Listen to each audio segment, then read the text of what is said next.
मुंबई गोवा महामार्ग 11 जुलै ते 13 जुलै बंद राहणार आहे। कोलाडमध्ये पुई म्हैसदरा पुलाच्या गर्डर बसवण्याच्या कामासाठी हा हायवे बंद राहणार आहे। या तारखेनुसार सकाळी 6 ते 8 आणि दुपारी 2 ते 4 असा बंद राहण्याचा एकूण वेळ असणार आहे। पर्यायी वाहतुकीसाठी मुंबईकडून गोव्याकडे जायचं असल्यास मुंबईकडून गोव्याकडे जाण्यासाठी वाकण फाटा, भिसेखिंड, रोहा कोलाड असा प्रवास करावा लागणार आहे। तर मुंबईकडून गोव्याला जाण्यासाठी दुसरा पर्यायी मार्ग वाकण फाटा, पाळी खालजे, निजामपूर माणगाववरून मुंबई गोवा राष्ट्रीय महामार्गावरती पोहोचता येईल। मुंबईकडून गोव्याला जाण्यासाठी खोपोली पाली वाकण राष्ट्रीय महामार्ग क्रमांक 548 ए मार्गावरून यायचं झाल्यास पाळी रवाळजे निजामपूर माणगाव करून मुंबई गोवा महामार्गाला पोहोचता येईल।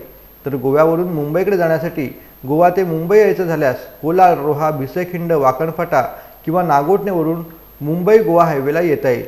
गोव्याकडून मुंबईकडे येण्यासाठी दुसरा पर्यायी मार्ग कोलाड रवाळजे पालीनंतर खोपोली राष्ट्रीय महामार्ग क्रमांक 548 ए मार्गावरून जाता येईल। तर गोव्याकडून मुंबईकडे येण्यासाठी तिसरा पर्यायी कोलाड रवाळजे पाली वाकण फाटा मार्गे मुंबई गोवा असा महामार्गाला तुम्हाला वळवता येईल।